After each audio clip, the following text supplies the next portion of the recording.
navn er Joy Mogensen. Jeg er borgmester i Roskilde Kommune. Jeg flyttede til Roskilde, da jeg skulle starte på min ungdomsuddannelse. Jeg flyttede til Roskilde, fordi jeg havde lært nogle andre unge mennesker, der boede her at kende. Og jeg synes, det virkede som et sjovt sted at være. Den helt rigtige blanding af storbyens puls, viljen til at kigge ud over det lokale, men samtidig også bare at være et rigtig nært, tæt, godt lokalsamfund, hvor man kender hinanden. Hvis der er et sted i hele Roskilde Kommune, hvor vi prøver på at få de to modsætninger til at mødes, og til at give mening, og til at vise en ny vej frem, hvor vi ikke behøver at være usikre for alt det der globalisering og hvad der ellers sker ude i verden, men bare finder nogle rødder i at kende vores naboer, og finder noget inspiration i også hele tiden at trække ting ind udefra og lege lidt med at blande det hele sammen. Så er det her på Musicon. Så selvfølgelig skal Musicon også have sit eget torv. Når Musicon skulle være en kreativ, legende, levende bydel, så er det selvfølgelig med inspiration fra festivalen, men det er også fordi, at vi gerne vil skabe et naturligt centrum for de mange boliger, der igennem de seneste 50, 60, 70 år er skudt op her syd for banen, blevet til dejlige boligkvarterer, men de fortjener et lokalt, nært centrum, et sted, hvor de kan samles, et sted, hvor de kan lege med alt det, der sker ude i verden, i en tryg ramme, hvor man kender sine naboer. På Søjlepladsen, der udover det at få det store og det nære til at hænge sammen og blive storslået i fusionen, så er det også et sted, hvor vi ligesom inde på Stændertorvet tager historien med i måden fliserne er lagt, de gamle torv, de historiske minder. De er ikke lige så lange her på den gamle betonvarefabrik, men alligevel så vil søjlerne her jo til stadighed minde folk om, at det der engang var en fabrik, et sted hvor man producerede, kan altid finde nyt liv. Minde folk om, at det som måske bliver til noget nyt, er ikke altid en historie om, at tingene bliver væk, men bare en historie om, at man kan genopfinde dem. Genopfinde dem i Roskilde, et sted hvor vi både kigger ud, men også kigger ind, fordi det giver os rødder til at stå fast, når det stormer, og det giver os mod til at strække grenene endnu længere ud imod den verden. Det ønsker jeg for vores ungdom, det ønsker jeg for alle beboerne her på Musicon og omkring, det ønsker jeg for alle de foreninger, der kommer her og udfolder deres plads. Så med de ord, så vil jeg gerne give ordet til en af de partnere, vi har strukket armen ud i verden og sagt, hallo, vi har en idé, vil I lege med? Og det sagde de heldigvis ja til, og de kom med nogle penge, der var med til at gøre det muligt, så tag rigtig godt imod Esben Danielsen fra Lokal- og Anlægsfonden. Det er sådan lidt specielt at stå her som værdirektor for Lokal- og Anlægsfonden, fordi det er ikke nogen hemmelighed, at det her projekt det var i gang, inden jeg arbejdede i Lokal- og Anlægsfonden. Der arbejdede jeg nemlig lige herovre i en skurvogn og lavede noget, der hed Roskilde Festival, og har været med lige fra starten, da man snakkede om, at det kunne være spændende at lave noget, der koblede festival og by sammen i et byrum. Og helt tidligt, der var det et sted for folk, der arbejdede med lydteknik og lys og transmission. Meget nørdet og enormt morsomt. Der hed det Musicon Valley. Og der var slet ikke rigtig tænkt på, hvad man kunne på den gamle Musicon betonfabrik herovre. Jeg har også lidt festival herude. Det er også sjovt at være beboer i Roskilde og selv være med i et deleværksted, som lige nu er ved at flytte herfra og derovre. Jeg kender det også bare som en, der synes, det er sjovt at være med sammen med nogle andre gale mennesker til at lave sjov ud. Derfor var det også skægt, da jeg så skulle sidde sammen med ham, den medarbejder, der har arbejdet med det her projekt lige fra starten, og starte med at lade som om, at jeg ikke helt kunne huske, hvad det var for noget, og hvor det var, det lå henne. Fordi så har jeg fået sådan nogle talenoter. Det får man jo, når man har sådan en opgave, som jeg har. Og han grinede lidt og sagde, du plejer ikke at behøve talenoter. Hvorfor spurgte du om så mange ting? Det er fordi, jeg er nødt til at se, hvad det var, du ville have skrevet til en, der ikke kendte det her på Musicon.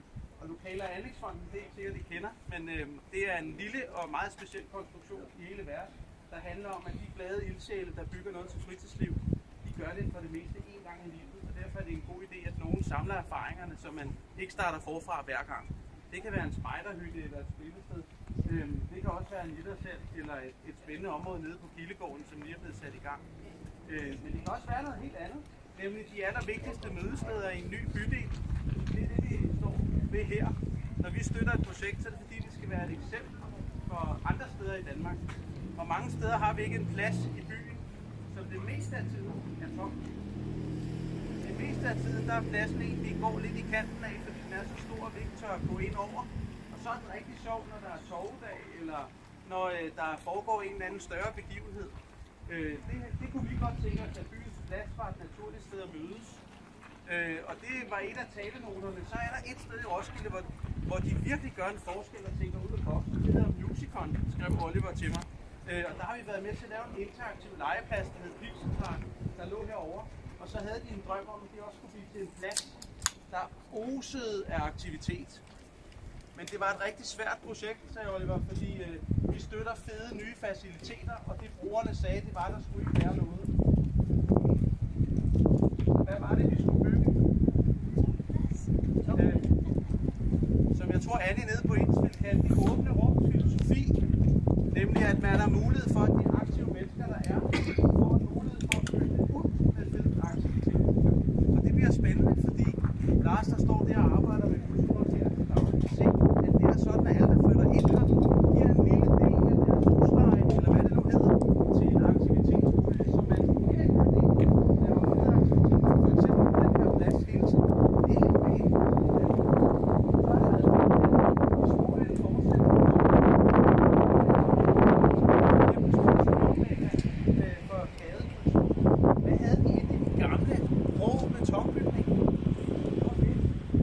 Så er det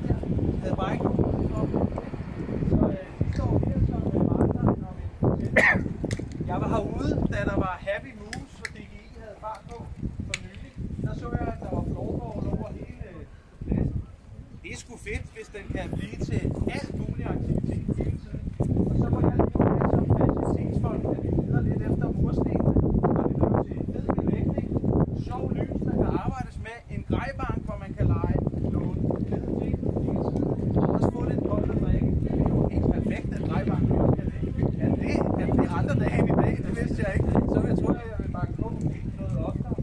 Så vi håber, at det bliver sådan et sted, man tager hen for at se, hvordan den aktive masse blive endnu mere til bedste ballade.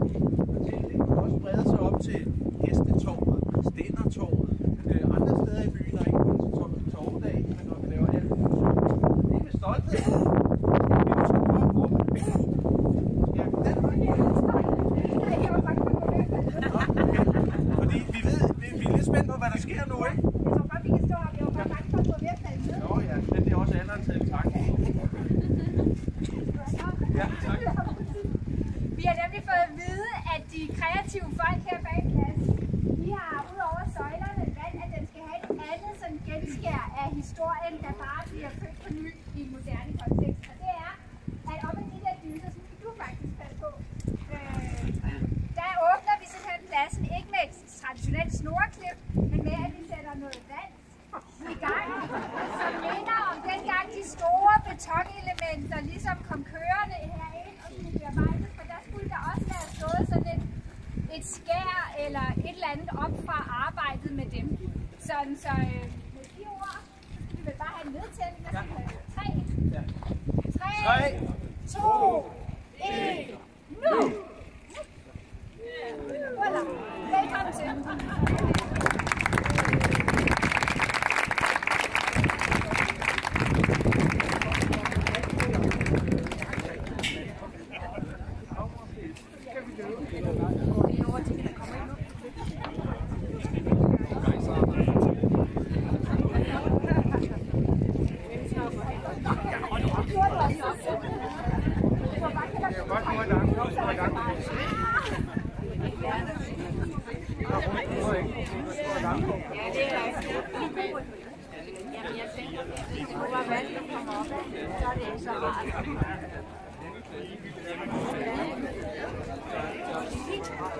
I dette øjeblik åbner Musicon Kunstfestival inde i hallen, og det er foreningen Kunst på Musicon, der står for arrangementet.